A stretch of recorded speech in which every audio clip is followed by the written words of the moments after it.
स्वयं तक मणि आज भी इस धरती पर है। यह द्वारका नगरी के साथ समुद्र में डूब गई। यह फिर लंदन के टावर में रखी हुई है। इस हीरे को जिसने रखा वो अपना शासन खोकर बर्बाद हो गया। आज इस वीडियो में हम यही जानेंगे। मैं आपका होस्ट सुशील, मेरे इस चैनल में आपका स्वागत है। आपने भगवान श्री कृष्ण के समय में स्वयं तक मणि के बारे में सुना होगा। ये मणि द्वारका नगरी के अधीन आने वाले एक छोटे से नगर के राजा सत्यजीत ने तपस्या कर सूर्य देव से प्राप्त की थी। ये मणि नित्य दिन प्रातःकाल के समय अनगिनत सोना चमत्कारिक रूप से देती थी। सत्यजीत इस प्रकार अधिक धनवान होता जा रहा था और इस सोने से गरीबों लोगों की सहायता भी करता था। इस बीच द्वारका में मंत्रियों के बीच बातचीत होने लगी। ये मणि द्वारका की संपत्ति है, इसे श्री कृष्ण को सौंप देना चाहिए। परंतु भगवान श्री कृष्ण इस चीज़ को नहीं चाहते थे, क्योंकि उन्हें पता था सत्यजीत ने इसे तपस्या से प्राप्त किया है। परंतु ये खबर उड़ती हुई सत्यजीत को पता पड़ी कि द्वारका ये चाहती है कि मणि उन्हें दे दी जाए। इसी डर से उसने मणि अपने भाई प्रसेन को रखने के लिए दे दी। प्रसेन मणि लेकर शिकार को वन में गया और वहाँ उसे एक शेर ने खा लिया। उसी जगह के पास में भगवान श्री राम के साथ रहने वाले जामवंत की गुफा थी। जामवंत को स्वयं तक मणि मिल गई और तभी नगरवासियों को यह शक हुआ, भगवान श्री कृष्ण ने तो कहीं मणि के लिए प्रसेन को मार तो नहीं दिया। परंतु श्री कृष्ण तो अंतर्यामी थे, उन्हें यह पता पड़ गया और मणि जामवंत के पास है। तभी इस कलंक को मिटाने के लिए भगवान श्री कृष्ण ने 22 दिनों तक जामवंत से युद्ध चला। उस मणि को जामवंत से लेकर उन्हें सत्यजीत को वापस किया।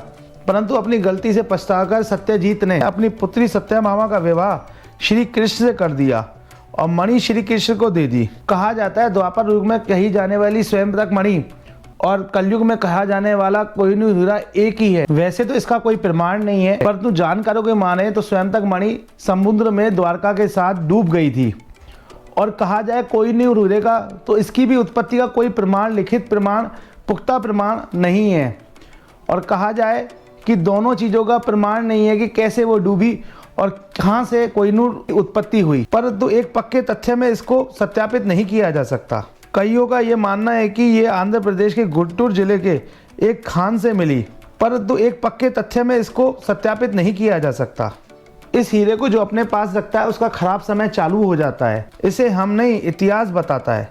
सन 1304 के समय में मालवा के राजा रामदेव के पास ये हीरा देखा गया। इससे पहले इस हीरे का कोई जिक्र नहीं मिलता। मालवा के राजा को हराकर अलाउद्दीन खिलजी ने हीरा अपने अधीन कर लिया।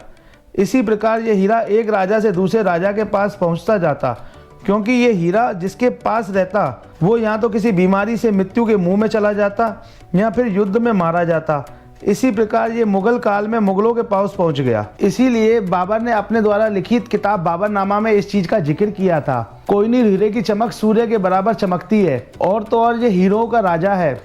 और इसकी कीमत का आकलन करते हुए उन्होंने कहा था कि पूरी दुनिया की आय का, एक दिन की आय का आधे भाग के बराबर इसकी कीमत है। परंतु इसने मुगल काल में भी अपनों का दुश्मन बना दिया।